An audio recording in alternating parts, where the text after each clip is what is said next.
A história de Adolf Hitler.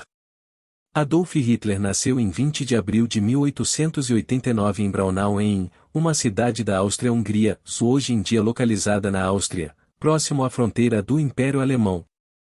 Ele era um dos 6 filhos nascidos de Alois Hitler e Clara Pouzou. 3 dos seus irmãos, Gustav, Ida e Otto, morreram ainda na infância. Quando Hitler tinha apenas 3 anos, sua família se mudou para Passau, na Alemanha. Lá ele adquiriu um dialeto bávaro, que trouxe uma marca reconhecível à sua voz. A família retornou para a Áustria e se assentou em Leonding em 1894 e em junho de 1895 Alois se aposentou em Afeld, próximo de Lambach, onde ele passou a criar abelhas.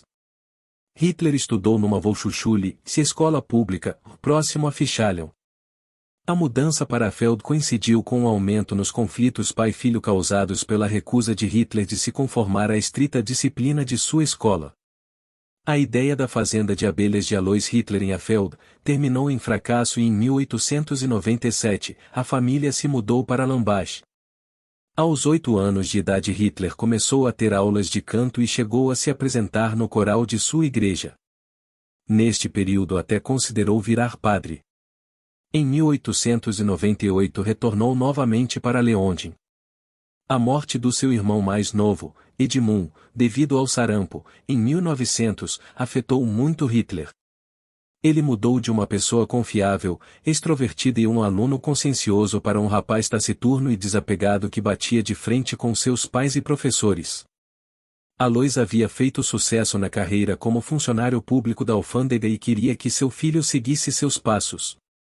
Hitler escreveu mais tarde que seu pai o levou até o escritório em que trabalhava, dizendo que este evento deu origem a um antagonismo irreconciliável entre pai e filho, já que ambos tinham temperamento forte.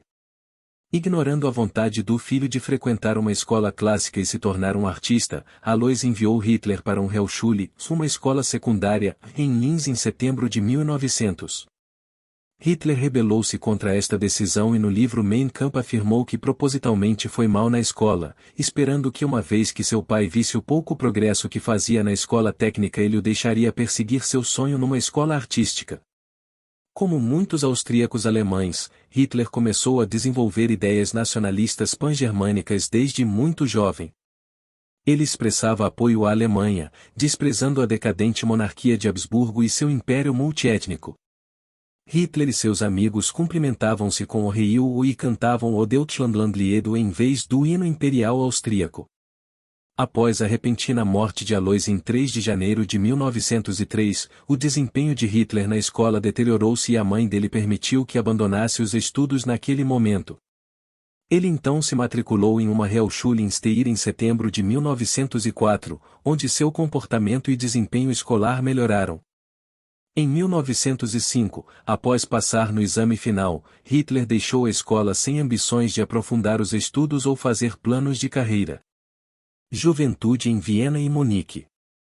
Desde 1905, Hitler passou a viver uma vida boêmia em Viena, financiada pela pensão de órfão que recebia e do apoio proveniente de sua mãe. Ele teve vários trabalhos, incluindo o de pintor, vendendo aquarelas de locais turísticos de Viena. A Academia de Belas Artes o rejeitou em 1907 e em 1908, afirmando que ele era o inapto para a pintura.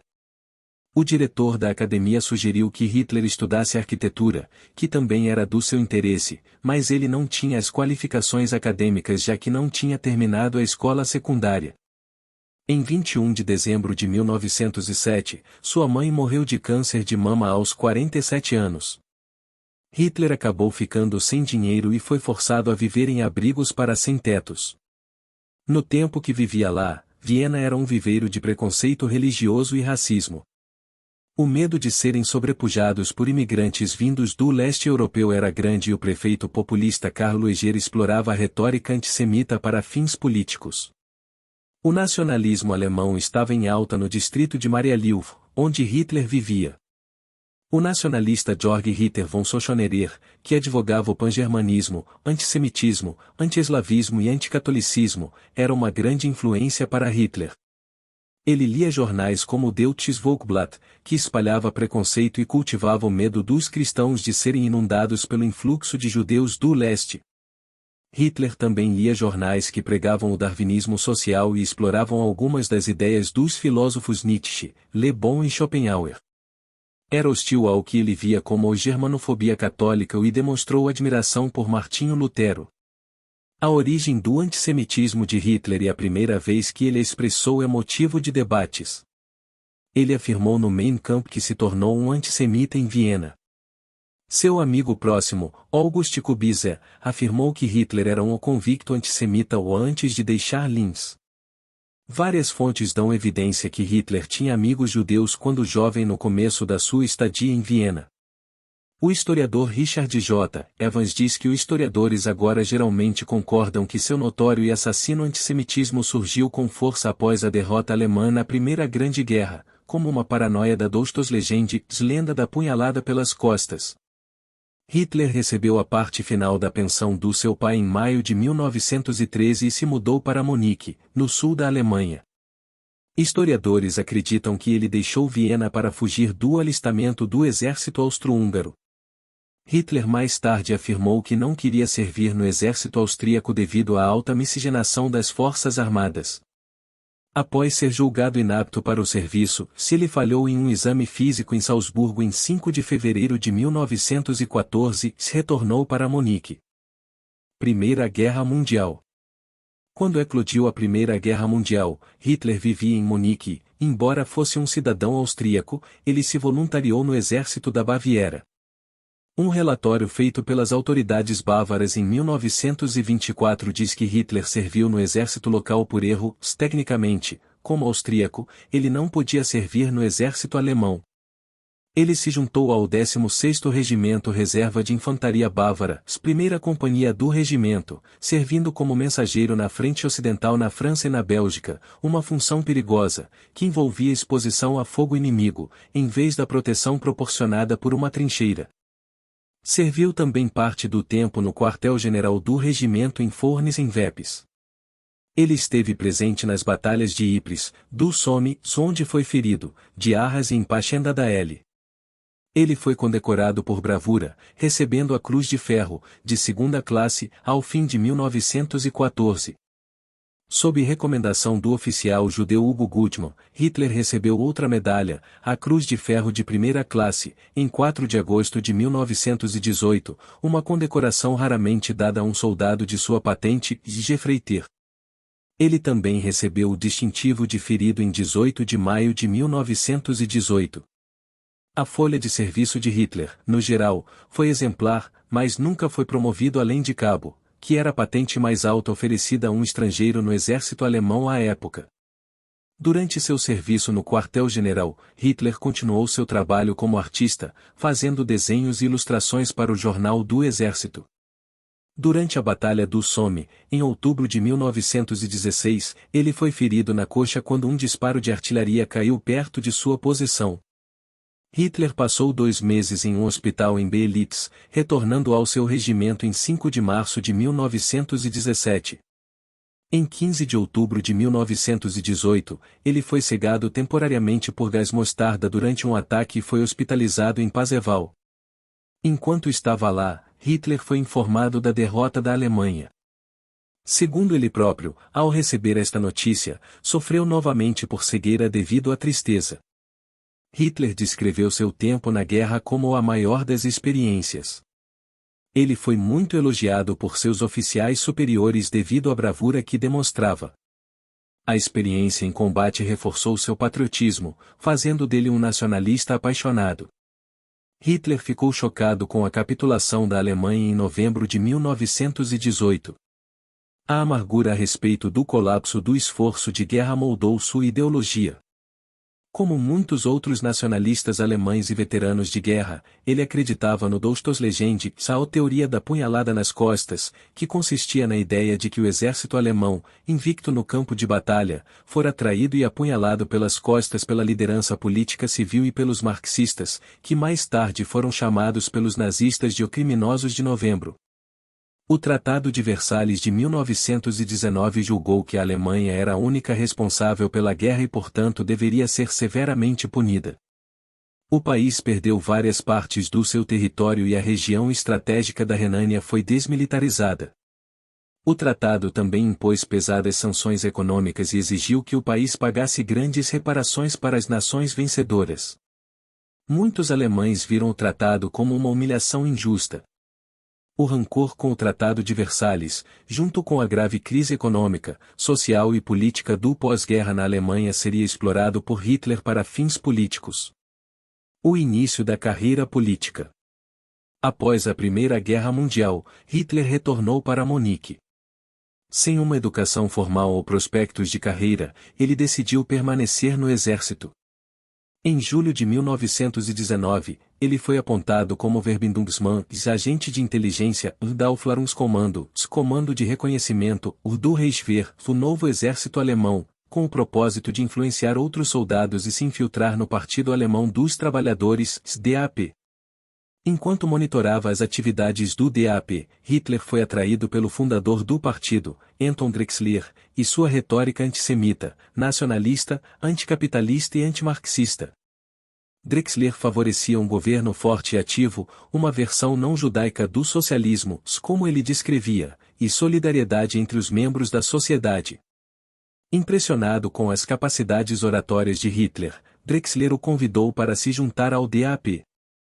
Hitler aceitou a 12 de setembro de 1919, tornando-se o membro número 555. O partido havia começado a contagem de membros no número 500 para dar a impressão de ser maior do que realmente era. No DAP, Hitler conheceu Dietrich Eckart, um dos fundadores do partido e membro da ocultista Sociedade Thule. Eckart se tornou um dos mentores de Hitler, trocando ideias com ele e o apresentando à alta sociedade de Munique. Para aumentar seu apelo popular, o DAP mudou seu nome para Nationalsozialistische Deutsche Arbeiterpartei, Partido Nacional Socialista dos Trabalhadores Alemães, NSDAP, ou Partido Nazista. Hitler desenhou a bandeira do partido colocando uma suástica preta dentro de um círculo branco com um fundo vermelho. Hitler foi formalmente dispensado pelo exército em 31 de março de 1920 e começou a trabalhar em tempo integral no Partido Nazista, NSDAP. O quartel-general do partido era em Munique, um viveiro do sentimento nacionalista alemão antigoverno determinado a esmagar o marxismo e minar a autoridade da República de Weimar. Em fevereiro de 1921, já acostumado a falar para grandes públicos, ele se dirigiu a uma plateia de mais de 6.000 numa noite. Para divulgar a reunião, 2 caminhões cheios de partidários do seu movimento dirigiram por Munique balançando suásticas e distribuindo panfletos nazistas. Hitler ganhou notoriedade por seus grandes e polêmicos discursos contra o Tratado de Versalhes, rivais políticos e especialmente contra os marxistas comunistas e os judeus. Em junho de 1921, enquanto Hitler e Eckart estavam em uma viagem para angariar fundos em Berlim, um motim irrompeu na sede do NSDAP em Munique. Membros do comitê executivo queriam fundir a legenda com os rivais do Partido Socialista Alemão, DSP, que também era de extrema-direita. Hitler retornou para Munique em 11 de julho e, com raiva, renunciou à sua filiação do partido. Os membros do comitê sabiam que a demissão da sua principal figura pública e orador significaria o fim do partido. Hitler anunciou que ele retornaria à legenda na condição de que ele substituiria Drexler na liderança do partido e o quartel-general deles permaneceria em Munique. O comitê aceitou e ele formalmente retornou ao NSDAP em 26 de julho como membro número 3680. Hitler continuou a enfrentar oposição dentro do próprio NSDAP. Dentre seus principais oponentes estava Hermann Esser, que fora expulso do partido. Foram impressos mais de 3.000 panfletos criticando Hitler, acusando-o de ser um traidor. Nos dias seguintes, Hitler discursou em vários locais, sempre lotados, e se defendeu, atacando Esser, sempre recebendo estrondosos aplausos. Sua estratégia foi bem-sucedida e em uma reunião com a cúpula do partido, em 29 de julho, foram concedidos a ele poderes absolutos dentro do partido nazista, substituindo Drexler, numa votação de 533 a 1. Os discursos cáusticos de Hitler na cervejaria de Munique começaram a atrair grandes multidões com muita frequência. Ele utilizava táticas populistas, incluindo o uso de bodes expiatórios, que ele culpava por todas as dificuldades econômicas dos seus ouvintes. Hitler usava o magnetismo pessoal e seu entendimento da psicologia das multidões quando falava com o público. Ele sabia como falar e o que falar e em qual momento. Historiadores notam o efeito hipnótico da oratória de Hitler, manipulando as massas. Alfons Eck, um ex-membro da juventude hitlerista, mais tarde afirmou: "Nós irrompemos em um frenesi de orgulho nacionalista que beirava a histeria. Por vários minutos, nós gritávamos a plenos pulmões, com lágrimas caindo dos nossos rostos. Daquele momento em diante, eu pertencia, de corpo e alma, a Adolf Hitler." Entre seguidores que o apoiaram desde o início incluem-se Rudolf Hess, o ex-piloto Hermann Göring e o capitão do exército Ernst Röhm. Hitler recrutou Röhm para organizar e comandar o grupo paramilitar conhecido como Sturmabteilung SA, que servia como braço armado do partido, protegendo as reuniões e os líderes nazistas e também atacava oponentes políticos. Uma influência importante sobre o pensar de Hitler aconteceu durante o período da Aufklärung, 102, um grupo conspiratório formado por russos brancos, ou como eram chamados os monarquistas contra-revolucionários do antigo Império Russo, exilados e nacionais socialistas no início. Este grupo, financiado por líderes industriais ricos, introduziu a Hitler a ideia de uma conspiração judaica internacional, ligada ao movimento bolchevique. Golpe da cervejaria. Em 1923, Hitler se aproximou do general Erich Ludendorff, que também era veterano da Primeira Guerra Mundial, para tentar tomar o poder na Baviera através de um golpe, conhecido como o Pur da cervejaria. O partido nazista se inspirou no fascismo italiano como modelo para sua aparência, estilo e até políticas. Hitler queria emular a marcha sobre Roma de Benito Mussolini, feita em 1922, dando seu próprio golpe em Munique, desafiando o governo central em Berlim. Hitler e Ludendorff buscaram apoio do Staatscommissar, comissário do Estado, o Gustav Ritter von Kahr, o de facto governador da Baviera. Contudo, Kahr, junto com o chefe de polícia Hans Ritter von Seisser e o general do exército Otto von Lossow, queriam tentar seu próprio golpe e instituir no país uma ditadura militar sob sua liderança, sem a participação de Hitler.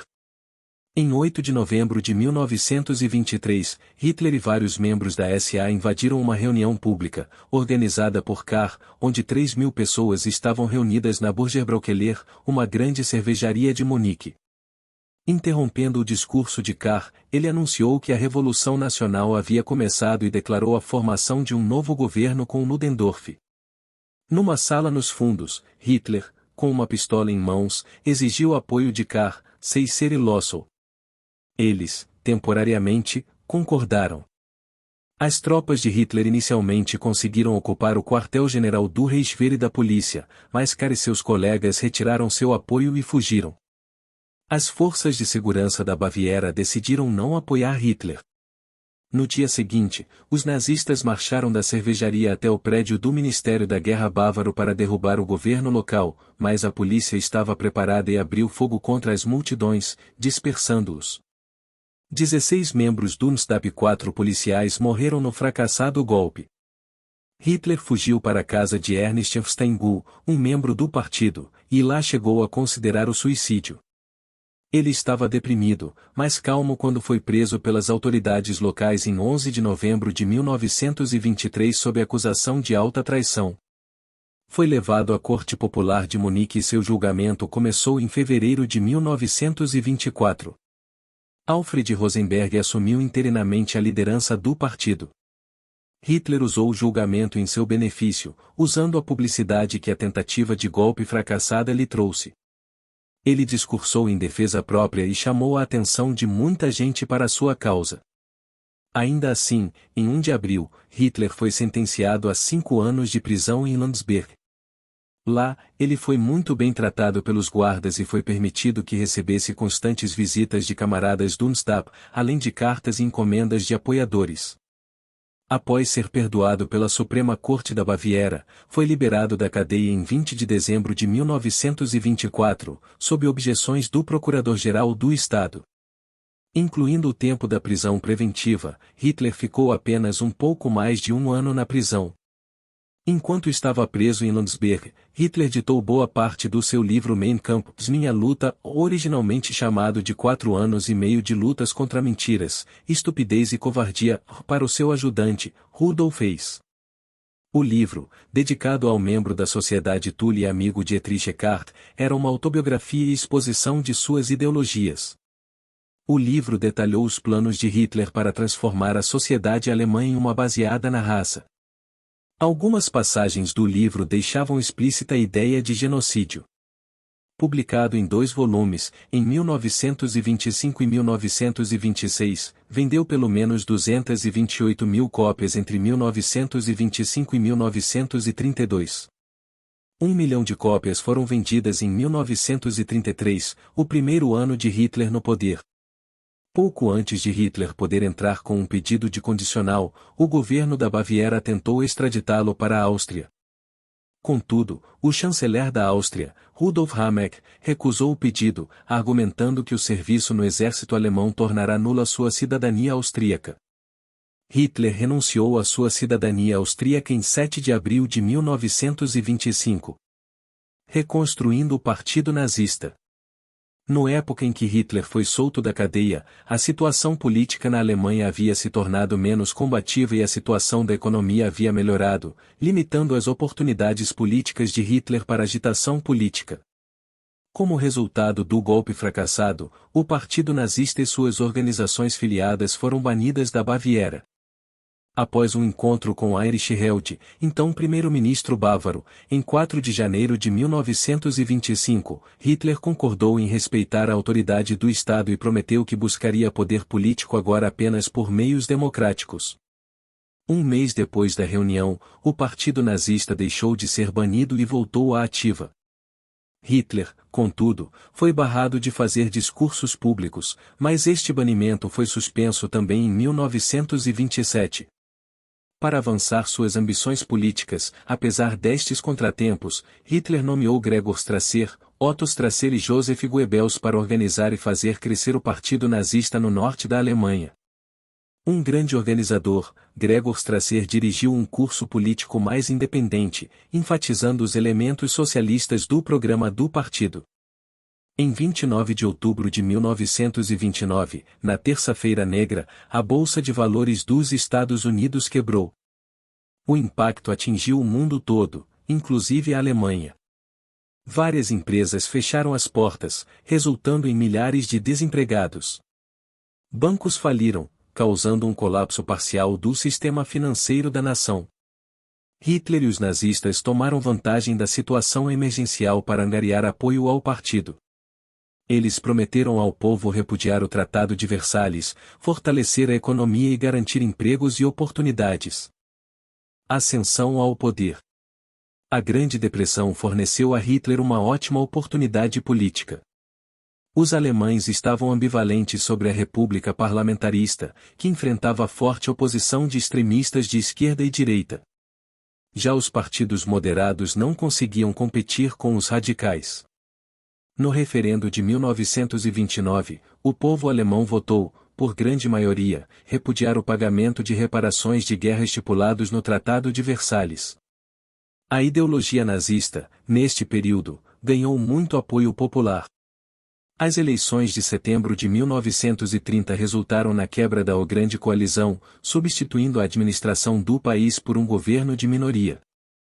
O chanceler Erich Brüning, do Partido do Centro, governava a nação por meio de decretos emergenciais do presidente Paul von Hindenburg. Governar por decreto acabou pavimentando o caminho para uma forma de governo mais autoritária. O Partido Nazista saiu da obscuridade e conquistou 18,3% dos votos, ou 6.409.600 de pessoas, e 107 assentos no parlamento nas eleições de 1930, tornando-se a segunda maior bancada no Reichstag. Hitler teve uma participação proeminente no julgamento de 2 oficiais do Reichswehr, os tenentes Richard Seringer e Hans Luding, ao fim de 1930. Eles foram acusados de serem membros do Partido Nazista, se a filiação partidária era proibida aos militares.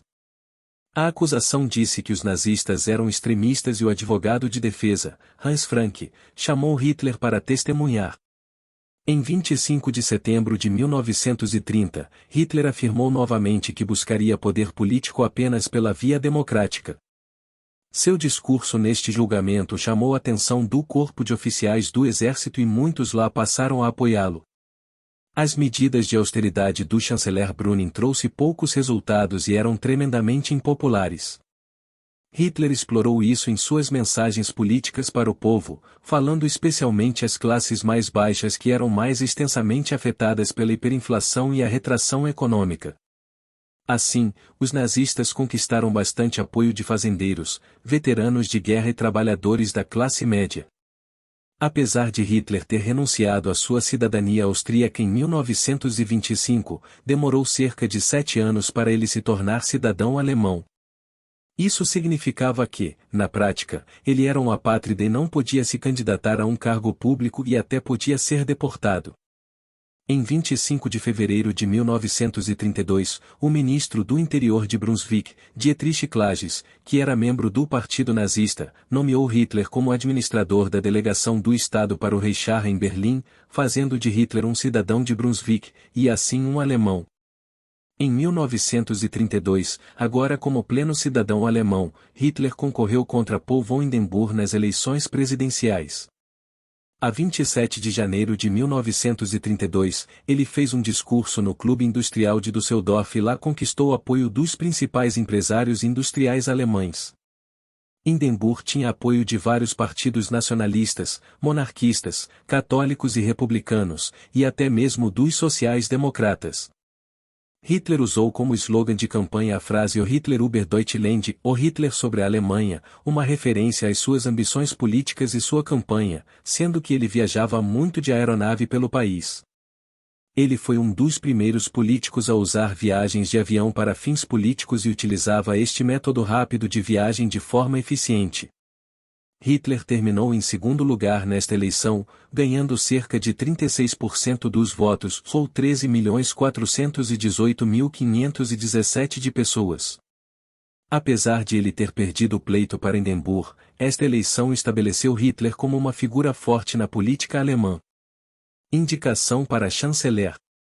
A ausência de um governo eficiente fez com que dois políticos influentes, Franz von Papen e Alfred Hugenberg, junto com vários industriais e empresários, escrevessem uma carta para Hindenburg. Os signatários pediram para o presidente apontar Adolf Hitler como líder do governo independente dos partidos parlamentares, dizendo que isso iria encantar milhões de pessoas. Hindenburg desprezava Hitler, mas foi ficando sem opções, com o governo no parlamento à beira do colapso, sem base política para se sustentar. Relutantemente, o presidente decidiu concordar em indicar Hitler para o cargo de chanceler, chefe de governo, após duas turbulentas eleições parlamentares, em julho e novembro de 1932, que não tinham conseguido formar um governo de maioria. Hitler liderou uma coalizão, que durou pouco tempo, formada pelo Partido Nazista e os apoiadores de Alfred Hugenberg do Partido Popular Nacional Alemão, DNVP. Em 30 de janeiro de 1933, um novo gabinete foi formado e oficializado no escritório do presidente Hindenburg.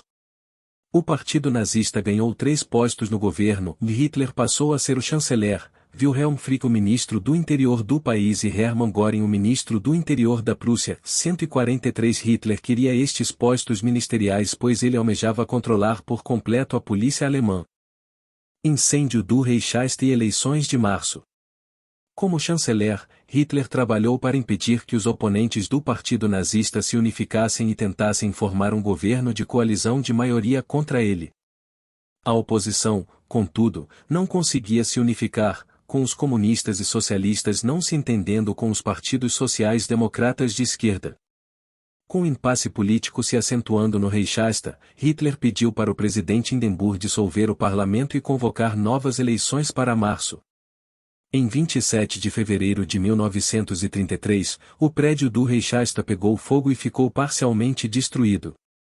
Hermann Göring culpou os comunistas pelo atentado. De fato, um comunista holandês Marinus van der Lubbe foi capturado dentro do edifício.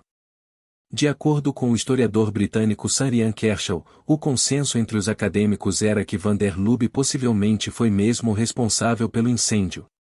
Outros, contudo, incluindo William L. Shirer e Alan Bullock, acreditam que os próprios nazistas foram os responsáveis, em uma operação de bandeira falsa.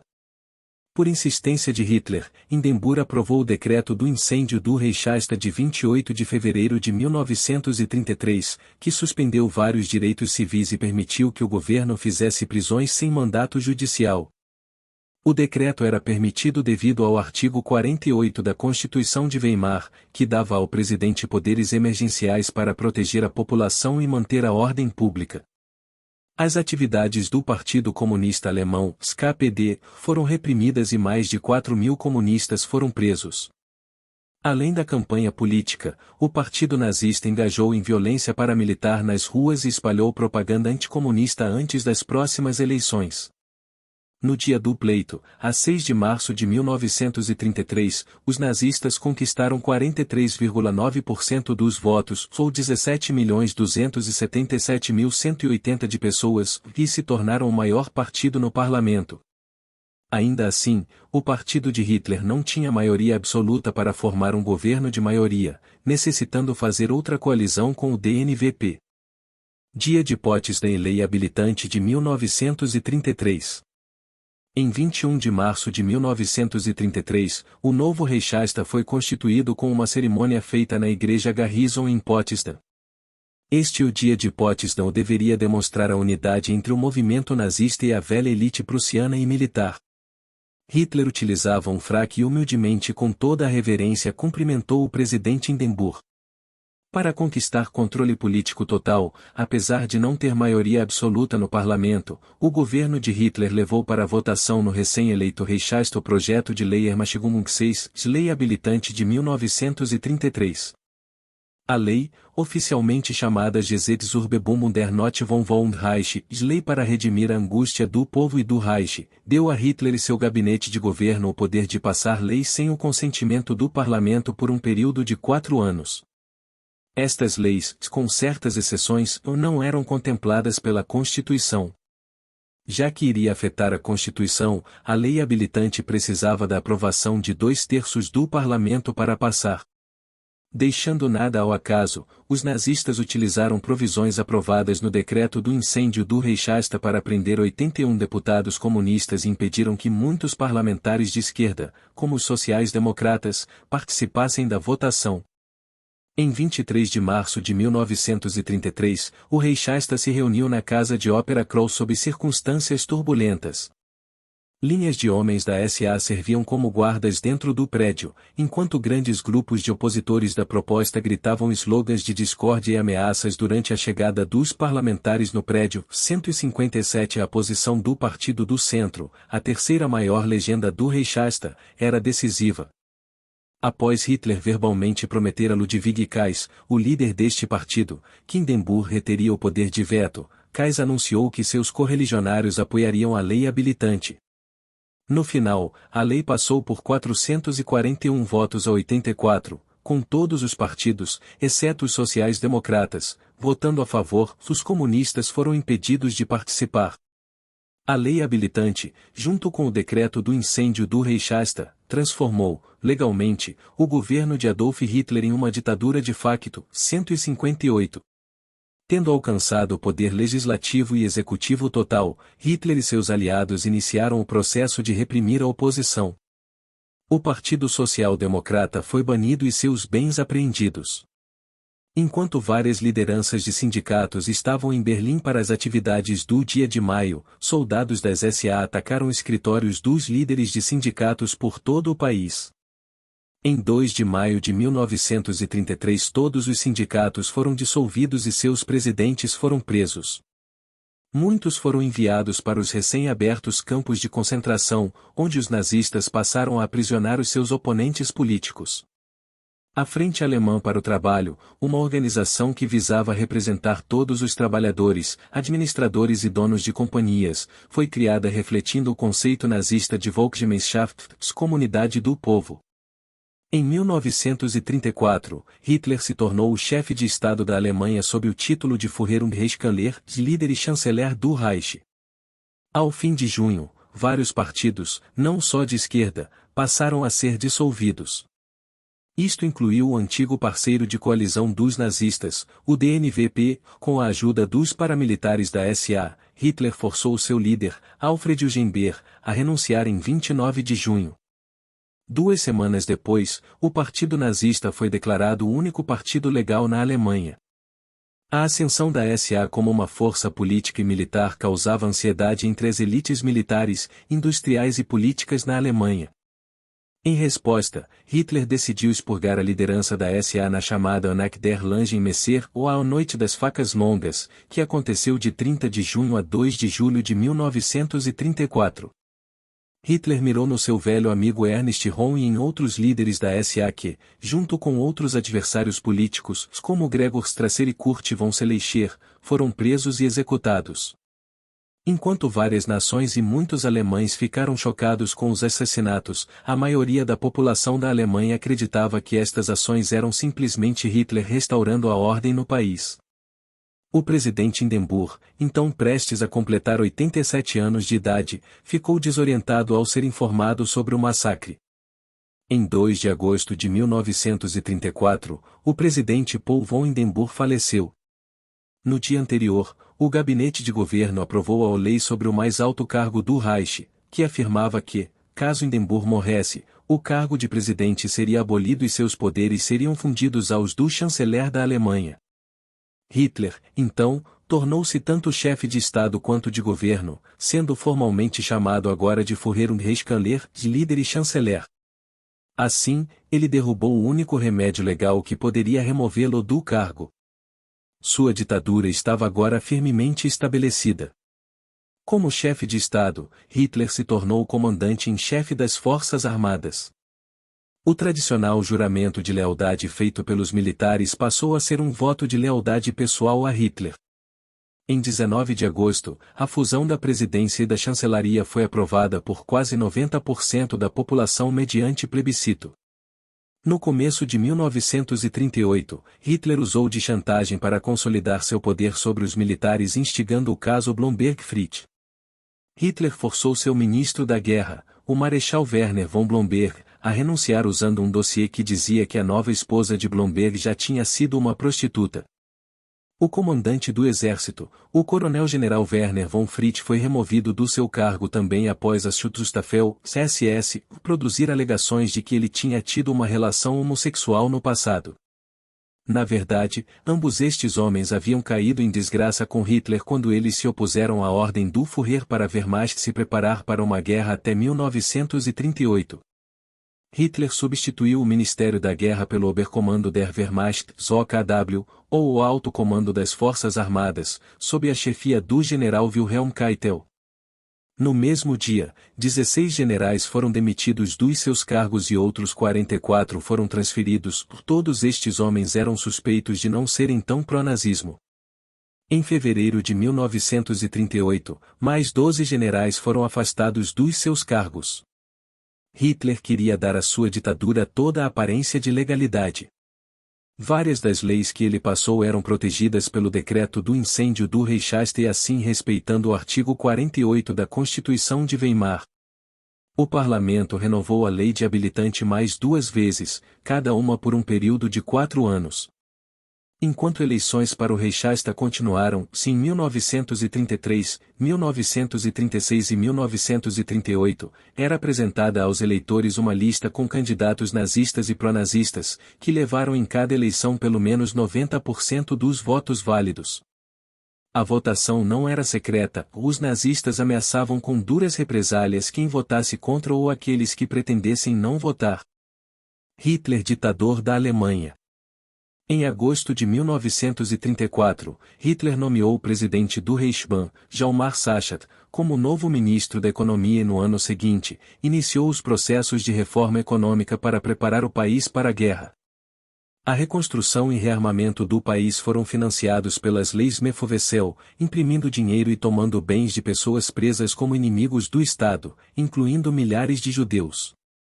O número de desempregados caiu de 6 milhões em 1932 para menos de 1 milhão em 1936.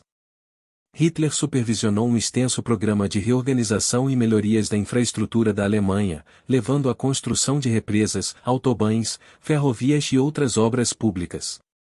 De início os salários caíram no final da década de 1930, enquanto o custo de vida aumentou. Porém a média salarial voltou a subir em 1939, com o alemão comum trabalhando uma jornada de 47 a 50 horas semanais. O governo de Hitler patrocinou várias obras de arquitetura em imensa escala. Albert Speer, instrumental em implementar a reinterpretação do Führer da cultura alemã, foi colocado na liderança da proposta de renovação arquitetônica de Berlim. Em 1936, Hitler participou da cerimônia de abertura dos Jogos Olímpicos de Verão na capital alemã. Em 3 de fevereiro de 1933, durante uma reunião com a liderança militar alemã, Hitler falou que a conquista do Lebensraum no leste e a implacável germanização eram seus objetivos principais de política externa.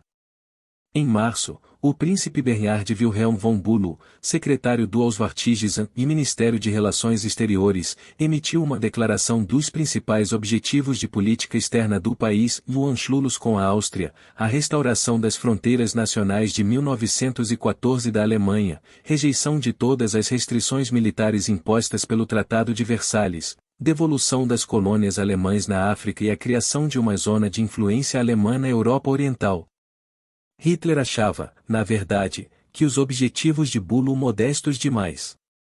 Em discursos feitos na época, ele afirmou que suas políticas eram pacíficas e estava disposto a trabalhar dentro dos acordos internacionais. Na sua primeira reunião de gabinete em 1933, Hitler priorizou o aumento de gastos militares.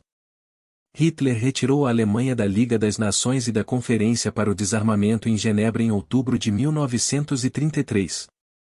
Em janeiro de 1935, mais de 90% da população de Saarland, até então sob a administração da Liga das Nações, votou num plebiscito por se unir à Alemanha. Em março, Hitler anunciou que a Wehrmacht seria expandida para mais de 600 mil membros, 6 vezes mais que o número permitido pelo Tratado de Versalhes, incluindo o desenvolvimento de uma nova força aérea, Luftwaffe, e o aumento da marinha de guerra. O Reino Unido, a França, a Itália e outros países da Liga das Nações protestaram contra o rearmamento alemão em violação do Tratado de 1919, mas nada fizeram para impedi-lo. 194-195 O Acordo Naval Anglo-Germânico de 18 de junho de 1935 permitiu que a tonelagem da marinha alemã aumentasse para 35% daquele da marinha britânica. Hitler chamara tal acordo com os ingleses de o melhor dia da minha vida, acreditando que este acordo seria o primeiro passo para a aliança anglo-germânica que ele havia previsto no Mein Kampf. A França e a Itália não foram consultadas a respeito deste entendimento, minando diretamente a Liga das Nações e jogando o Tratado de Versalhes no caminho da irrelevância. Sob ordens do Führer, a Alemanha reocupou a zona desmilitarizada da Renânia em março de 1936, em uma nova violação direta do Tratado de Versalhes. Hitler também enviou ajuda ao general Francisco Franco durante a sangrenta Guerra Civil Espanhola, após receber um pedido de assistência dos nacionalistas espanhóis em julho de 1936, mandando então armamentos e tropas para a Espanha. Entre os militares alemães enviados para auxiliar Franco, estava a Legião Condor, constituída por unidades de todos os ramos do exército alemão, força aérea, blindagem, inteligência, transporte, unidades navais e de treino, ficando conhecida pelo bombardeamento maciço de Guernica. Ao mesmo tempo, Hitler continuou com seu esforço de criar uma aliança anglo-germânica.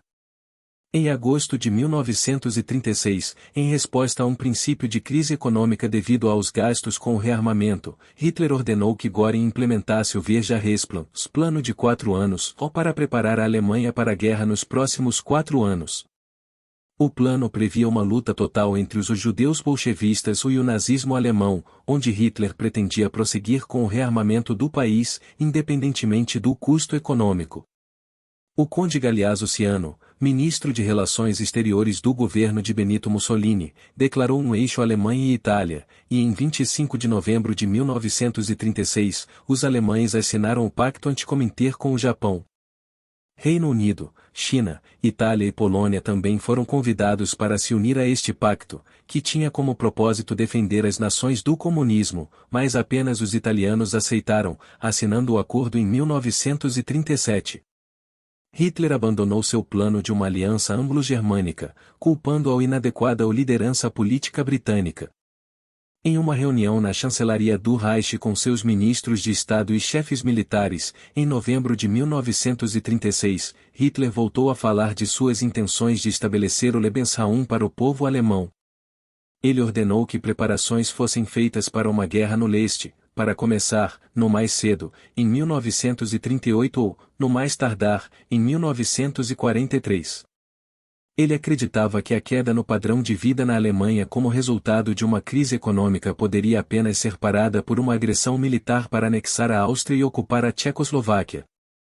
Hitler exigiu ações rápidas antes que a França e o Reino Unido passassem à frente na corrida armamentista, 205 no começo de 1938, na sequência do caso Blomberg-Fritz, Hitler tomou o controle total do aparato das políticas externa e militar, apontando a si mesmo como Oberstabelfehlshaber der Wehrmacht, comandante supremo das Forças Armadas. De 1938 em diante, Hitler fazia uma política externa que, em última análise, destinava-se à guerra. Começo da Segunda Guerra Mundial.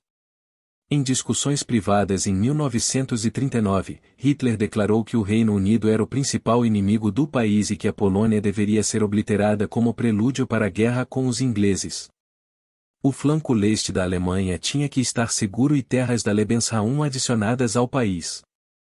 Em 31 de março de 1939, o governo britânico garantiu o apoio para um Estado polonês independente e isso irritou os nazistas. Hitler afirmou: "Vou preparar-lhes uma bebida do diabo."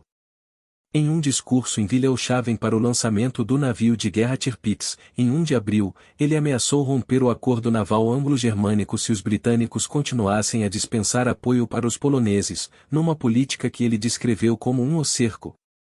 Para os nazistas, a Polônia deveria virar um estado satélite alemão ou deveria ser neutralizada para garantir a segurança do flanco esquerdo do Reich para impedir um bloqueio inglês. Hitler inicialmente favorecia a ideia de criar estados satélites nas fronteiras, mas após a rejeição do governo polonês para algum tipo de acordo, ele decidiu que iria invadir o país e fez disso seu objetivo de política externa para 1939. Em 3 de abril, Hitler ordenou que as Forças Armadas preparassem um plano, o Vollweis, caso branco, para atacar a Polônia. Em um discurso para o Reichstag, em 28 de abril, ele renunciou tanto ao acordo naval anglo-germânico como ao pacto de não agressão alemão-polonês. Hitler estava preocupado que um ataque militar contra a Polônia poderia causar uma guerra prematura contra o Reino Unido. O ministro de Relações Exteriores da Alemanha e ex-embaixador em Londres, Joachim von Ribbentrop, garantiu que nem a Grã-Bretanha ou a França iriam honrar seus acordos para proteger a Polônia.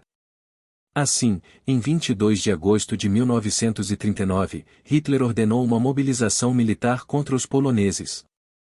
O plano de invasão da Polônia necessitava do apoio tácito da União Soviética, a principal potência do leste europeu. Foi firmado então um pacto de não agressão entre os alemães e os soviéticos, o Pacto Molotov-Ribbentrop, que também firmava, com o ditador russo Joseph Stalin, um acordo secreto para a partição do território polonês entre as duas nações. Ao contrário do que Ribbentrop havia previsto, contudo, os britânicos assinaram um tratado de aliança com a Polônia, em 25 de agosto de 1939. Isso, junto com notícias de que a Itália de Mussolini não iria honrar o Pacto de Aço para ajudar a Alemanha, fez com que Hitler adiasse seus planos para fazer guerra, de 25 de agosto para 1 de setembro. Hitler não conseguiu garantir a neutralidade britânica ao oferecer a Londres um pacto de não agressão em 25 de agosto, ele então instruiu Ribbentrop para apresentar um plano de paz de última hora numa tentativa de botar a culpa da guerra na inação polonesa e britânica. Em 1º de setembro de 1939, a Alemanha invadiu a Polônia pelo oeste, sob o pretexto de que lhes havia sido negado acesso à cidade livre de Danzig e ao território do Corredor Polonês, regiões que pertenciam aos alemães antes do Tratado de Versalhes. Em resposta, o Reino Unido e a França declararam guerra à Alemanha em 3 de setembro, surpreendendo Hitler. O ditador alemão teria então se irritado com Ribbentrop e se virou para ele e gritou: "E agora?" Para sua sorte, os britânicos e franceses não agiram imediatamente, e em 17 de setembro, tropas soviéticas invadiram a Polônia pelo leste. A Polônia foi conquistada em apenas um mês. O que se seguiu foi um período chamado de Guerra de Mentira, ou Sitzkrieg, Guerra Assentada. Hitler instruiu então que os dois gauleiters da Polônia, Albert Forster, do Reichsgau Danzig-Westpreußen, e Arthur Greiser, do Reichsgau Wartheland, iniciassem o processo de germanização dos territórios ocupados, sem querer saber como isso seria alcançado. Os alemães então começaram um brutal processo de limpeza étnica contra a população polonesa, mirando especialmente na população judaica local. Greiser reclamou com Hitler que Forster estava aceitando milhares de poloneses como racialmente alemães, ameaçando a pureza racial pregada pelo nazismo. Hitler não se interessou em se envolver. Esse tipo de nação fazia parte de um dos estilos de trabalhar do Führer, e Hitler dava instruções vagas e esperava que seus subordinados agissem em suas próprias políticas. Outra disputa começou com Heinrich Himmler e Greiser, que advogavam políticas de limpeza racial, contra Hermann Göring e Hans Frank, ex-governador do governo-geral da Polônia ocupada, que queriam transformar o território polonês no celeiro do Reich, utilizando mão de obra local escrava. Em 12 de fevereiro de 1940, Hitler decidiu por favorecer a visão de Göring e Frank, que terminou com as deportações em massa que não eram boas para a economia.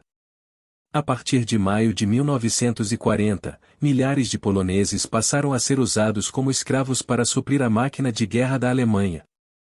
Hitler elogiou os planos de Himmler e iniciou uma política para lidar com os judeus na Polônia, dando início ao Holocausto em território polonês. No começo de 1940, Hitler começou a engrossar as defesas no oeste da Alemanha e a convocar tropas para campanhas militares. Em abril, forças alemãs invadiram e tomaram de assalto a Noruega e a Dinamarca. No dia 9 desse mês, Hitler proclamou o Grande Reich Germânico, sua visão de um império unificado de todas as nações germânicas da Europa, com os holandeses, flamengos e escandinavos se juntando à política de pureza racial sob a liderança alemã. Em maio de 1940, a Alemanha atacou a França e conquistou Luxemburgo, os Países Baixos e a Bélgica. Essas vitórias convenceram Mussolini a trazer a Itália para a guerra ao lado dos alemães a 10 de junho. Sem alternativa, os franceses decidiram pedir a cessação das hostilidades. A França e a Alemanha assinaram um armistício em 22 de junho. Arthur Greiser afirmou que a popularidade de Hitler e o apoio à guerra entre o povo alemão chegou ao seu auge em 6 de julho de 1940, quando Hitler voltou para Berlim após visitar Paris. Milhares de pessoas foram às ruas para saudar o Führer. Após as vitórias rápidas nas frentes de batalha, Adolf Hitler promoveu 12 generais para a patente de marechal de campo. Os britânicos, cujas tropas foram derrotadas na Batalha de Dunkerque e tiveram que evacuar de forma desesperada da França através da Operação Dínamo, 256 continuaram a lutar na Batalha do Atlântico junto com seus domínios ultramarinos. Hitler chegou a fazer propostas de paz para o líder britânico, Winston Churchill, mas este rejeitou, jurando lutar até a morte. Irritado, Hitler ordenou uma série de ataques aéreos para destruir as bases da Força Aérea Britânica e seus postos de radar no sul da Inglaterra. A Luftwaffe, Força Aérea Nazista, falhou em derrotar a aviação inglesa no que ficou conhecido como a Batalha da Grã-Bretanha. Ao fim de outubro de 1940, Hitler percebeu que já não dava mais para garantir a superioridade aeronaval sobre a Inglaterra e decidiu por adiar indefinidamente a invasão das Ilhas Britânicas, a Operação Leão Marinho, e então ordenou uma enorme campanha de bombardeios aéreos punitivos contra várias cidades britânicas, como Londres, Plymouth e Coventry. Em 27 de setembro de 1940, o Pacto Tripartite foi assinado em Berlim com Saburo Kurusu do Império do Japão, Hitler e o ministro de Relações Exteriores italiano, Galeazzo Ciano. 259 O acordo de cooperação se expandiu, abrangendo a Hungria, a Romênia e a Bulgária, formando o eixo. A tentativa de Hitler de integrar a União Soviética ao bloco antibritânico falhou em novembro. Então, em busca de novas regiões para conquistar matérias-primas, principalmente minério de ferro e petróleo, foi iniciado o planejamento de invasão do território soviético. Na primavera de 1941, a guerra ia bem para a Alemanha e a popularidade de Hitler estava mais alta do que nunca. A Wehrmacht enviou o Afrika Korps para o norte da África para tomar a região e abrir caminho para um ataque ao Oriente Médio.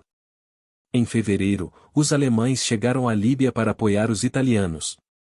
Em abril, Hitler mandou tropas para os Balcãs e invadiu a Iugoslávia, movendo-se logo em seguida para conquistar a Grécia. 261 Por ordens do Führer, os alemães ajudaram os iraquianos a lutar contra os britânicos e depois invadiram e conquistaram a ilha de Creta. Holocausto. O Holocausto e a Guerra da Alemanha no Leste eram baseados na visão de longa data de Hitler de que os judeus eram os verdadeiros inimigos do Reich e do povo alemão e que o Lebensraum, espaço vital, era necessário para a expansão da Alemanha. Ele focou no leste da Europa para a sua expansão, mirando em derrotar a Polônia e a União Soviética e então removendo os judeus e os eslavos. 264 O General Plan OST, Plano Geral Leste, previa a deportação da população da Europa Oriental e da União Soviética para o oeste da Sibéria, para serem usados como mão de obra escrava ou para serem mortos. Os territórios tomados seriam então ocupados por colonizadores alemães ou passariam por um processo de germanização. A ideia era implementar este plano após a conquista da União Soviética, mas quando isso falhou Hitler antecipou os planos. Em janeiro de 1942, Hitler decidiu que os judeus, eslavos e outros deportados considerados indesejáveis só seriam mortos. No mesmo ano, a cúpula nazista orquestrou a chamada Solução Final para o problema judeu, para exterminar todos os que o regime considerasse indesejáveis e inferiores. O genocídio foi ordenado por Hitler e organizado por Heinrich Himmler e Reinhard Heydrich. Os arquivos da Conferência de Wannsee, que aconteceu em 20 de janeiro de 1942 e foi presidido por Heydrich, na presença de 15 oficiais de alta patente nazistas, mostram a prova definitiva de que o genocídio em massa, o Holocausto, foi sistematicamente planejado e premeditado. Em 22 de fevereiro, Hitler afirmou: "Nós iremos reganhar nossa saúde apenas eliminando os judeus." Apesar de nunca ter havido uma ordem direta e expressa de Hitler autorizando os assassinatos em massa em seus discursos públicos, ordens dos seus generais e diários oficiais nazistas demonstram que ele concebeu e autorizou o extermínio dos judeus da Europa. Ele autorizou as ações dos Einsatzgruppen, esquadrões da morte da SS que atuavam principalmente na Polônia, nos Balcãs e na União Soviética, e estava ciente de todas as suas atividades. No verão de 1942, Auschwitz foi expandido para atender a um maior número de deportados para serem mortos ou escravizados. Campos de concentração, pequenos e grandes, começaram a aparecer pela Europa, com vários destes devotados primordialmente para o extermínio. Apenas em Auschwitz-Birkenau morreram mais de 1 milhão de pessoas. Entre 1939 e 1945, a Schutzstaffel, CSS, auxiliada por colaboradores dos países ocupados, foi a principal responsável pelos mais de 11 milhões de mortos no Holocausto, incluindo 5,5 a 6 milhões de judeus, ou quase 2/3 da população judia da Europa, e 200 mil a 1.500.000 ciganos por asmos. As mortes aconteceram primordialmente em campos de concentração e de extermínio, nos guetos e em outras áreas de execução em massa. Muitas vítimas do Holocausto morreram em câmaras de gás, enquanto outros morreram de fome, doenças ou maus tratos enquanto faziam trabalhos forçados. Além da eliminação dos judeus, os nazistas planejavam também acabar com a população, algo em torno de 30 milhões de pessoas, nos territórios ocupados através da fome em um plano chamado Hungerplan, Plano Fome. Os suprimentos de comida dos países eram desviados para alimentar o exército alemão ou para os civis na Alemanha. Cidades foram arrasadas e terras descartadas ou ocupadas com colonos alemães. Juntos, o Ungerplan e o Generalplan Ost levaram, por consequência, a fome de mais de 80 milhões de pessoas na União Soviética. Isso ajudou a cumprir os planos democidas e terminaram na morte de quase 19,3 milhões de civis e prisioneiros de guerra. As políticas de Hitler resultaram na morte de pelo menos 2 milhões de poloneses e mais de 3 milhões de prisioneiros de guerra soviéticos, comunistas, prisioneiros políticos, homossexuais, pessoas física e intelectualmente deficientes, testemunhas de Jeová, adventistas e líderes de sindicatos. Hitler não falava publicamente a respeito dessas mortes, e até onde se sabe, nunca visitou um campo de concentração. Os nazistas acreditavam no conceito de higiene racial. Em 15 de setembro de 1935, Hitler apresentou duas leis, conhecidas como Leis de Nuremberg, para o Reichstag. Tais leis baniam relações sexuais e casamentos entre arianos e judeus e depois foram expandidas para incluir os ciganos, negros e suas crianças bastardas. A lei tirou a cidadania de todos os não-arianos e proibiu o emprego de mulheres não-judias com menos de 45 anos em casas de famílias judiais.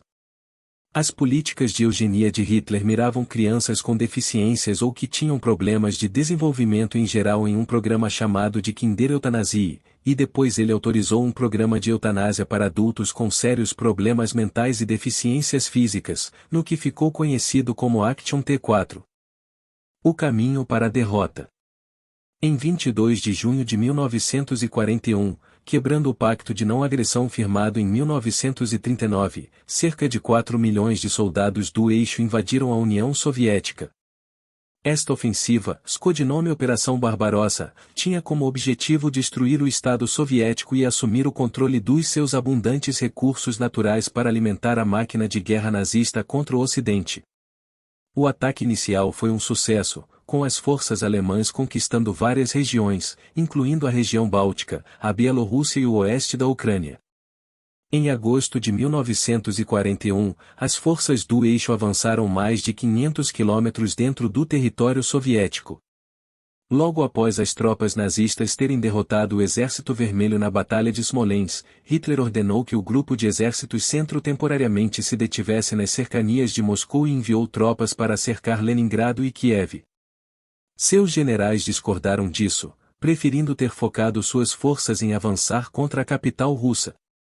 Hitler manteve-se irredutível e as lideranças militares da Wehrmacht começaram a questionar a estratégia da guerra.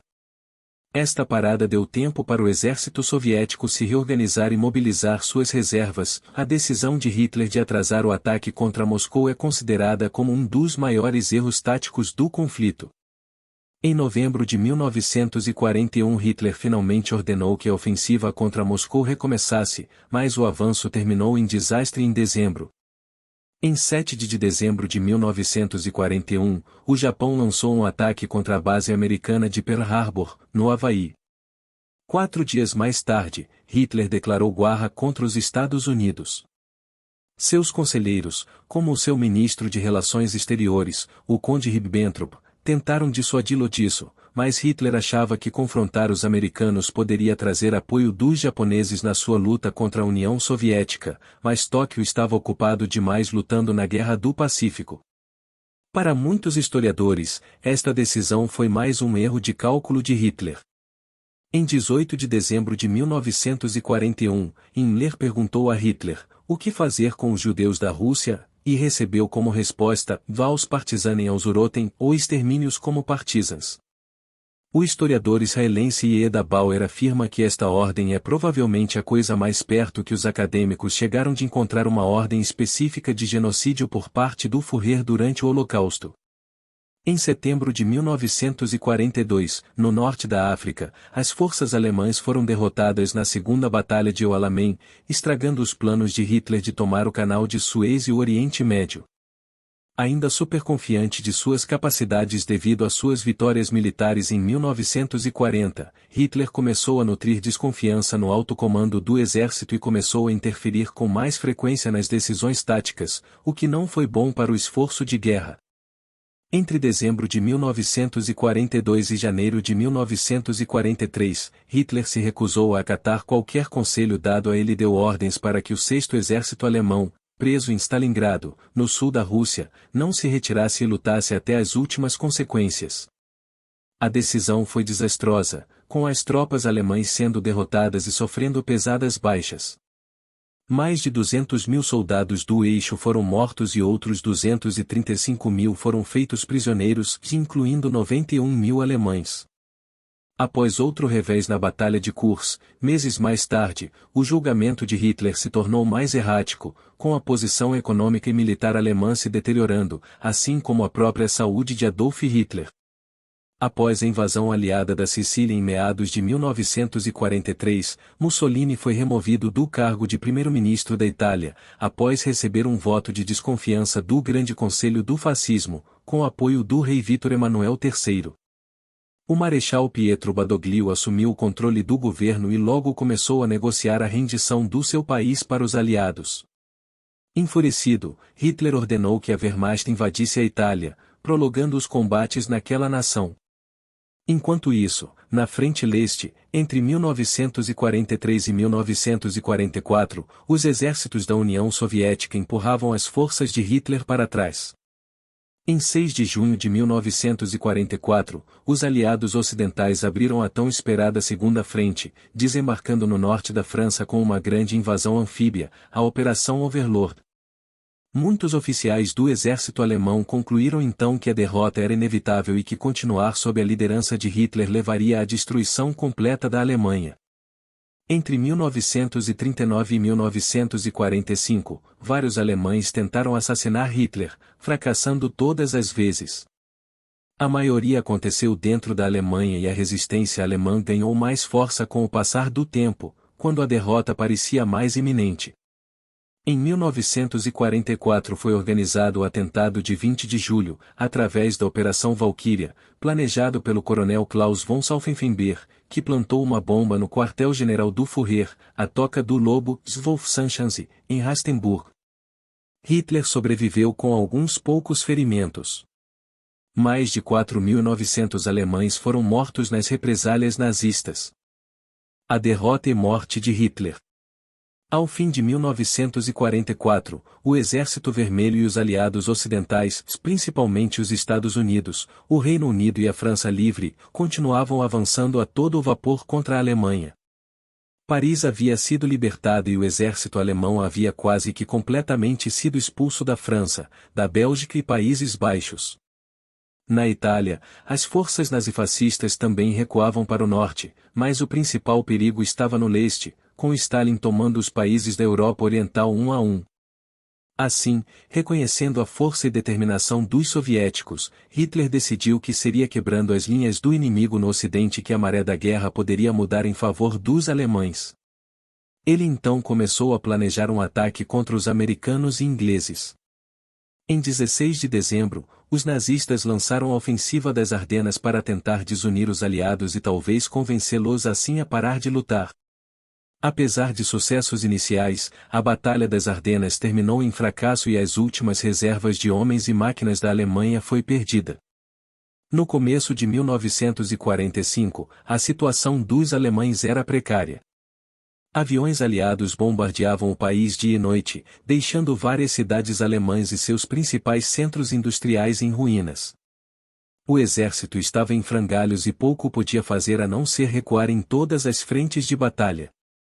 Hitler falou então no rádio ao povo alemão que mesmo sendo grave a crise neste momento, ela irá, apesar de tudo, ser domada por nossa vontade inalterável. Hitler nutria esperanças de que a morte do presidente americano Franklin D. Roosevelt pudesse resultar em paz no Ocidente em 12 de abril de 1945, mas nada aconteceu e a determinação dos aliados permaneceu forte. Agindo conforme sua visão de que os fracassos militares alemães significavam abrir mão do seu direito de sobreviver como nação, Hitler ordenou a destruição da infraestrutura industrial e tecnológica alemã, para que esta não caísse em mãos dos aliados. O Ministério dos Armamentos, sob a liderança de Albert Speer, recebeu ordens de adotar uma política de terra arrasada, mas tais instruções secretamente não foram obedecidas. Em 20 de abril, no seu aniversário de 56 anos, Hitler saiu pela última vez do Führerbunker, em Berlim, para a superfície. No meio do jardim arruinado da chancelaria do Reich, enquanto as bombas caíam, ele participou de uma cerimônia para entregar medalhas Cruz de Ferro para crianças soldados da juventude hitlerista, que agora eram, junto com a Volksturm, a última linha de defesa alemã.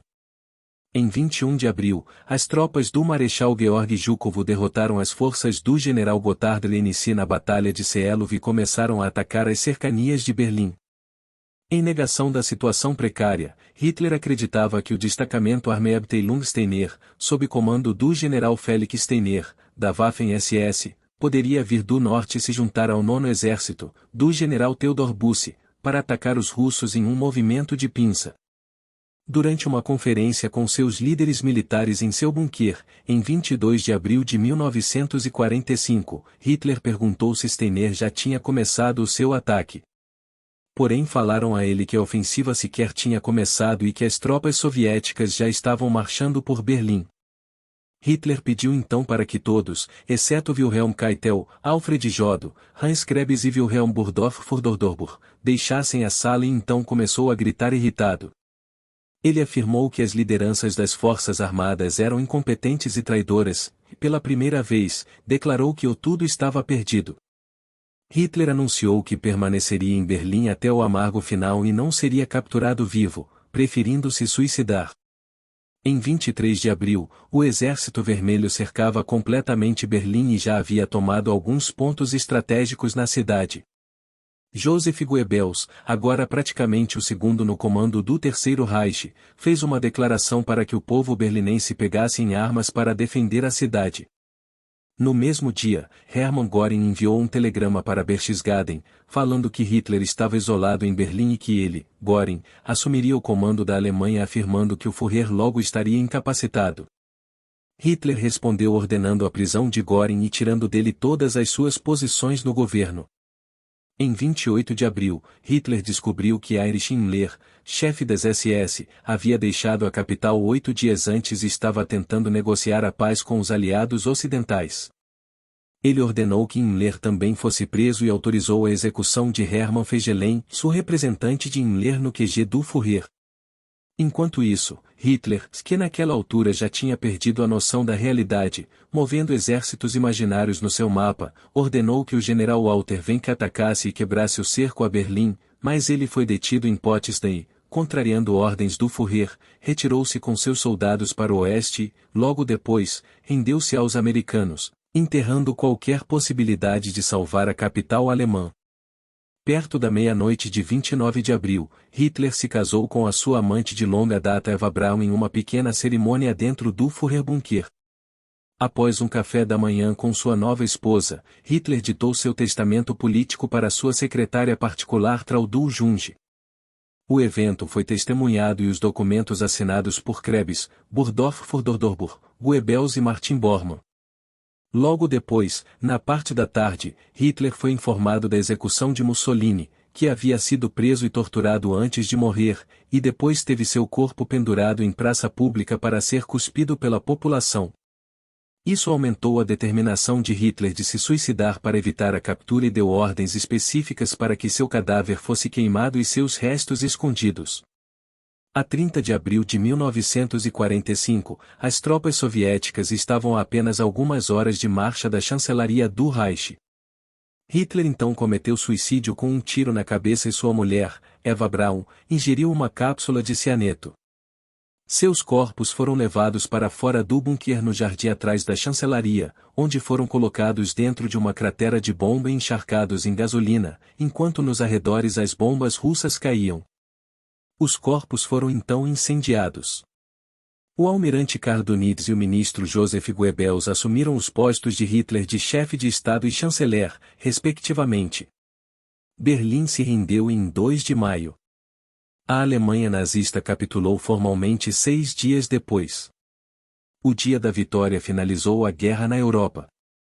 Documentos nos arquivos soviéticos liberados após a dissolução da União Soviética afirmam que os restos mortais de Hitler, Braun, Joseph e Magda Goebbels, e os seus filhos, do general Hans Krebs e de Blondie, sacadela de Hitler, foram repetidamente enterrados e exumados. Em 4 de abril de 1970, um time de agentes da KGB usou mapas detalhados para exumar 5 caixas com ossos de uma fábrica da Smer em Magdeburgo. Os restos encontrados nestas caixas foram queimados, esmagados e dispersos, e depois jogados no rio Biederitz, um afluente do Elba. De acordo com o historiador Kerschel, os corpos de Hitler e Braun foram completamente queimados quando o Exército Vermelho chegou e apenas uma parte da mandíbula com a arcada dentária que poderia ter identificado o cadáver de Hitler sobrou.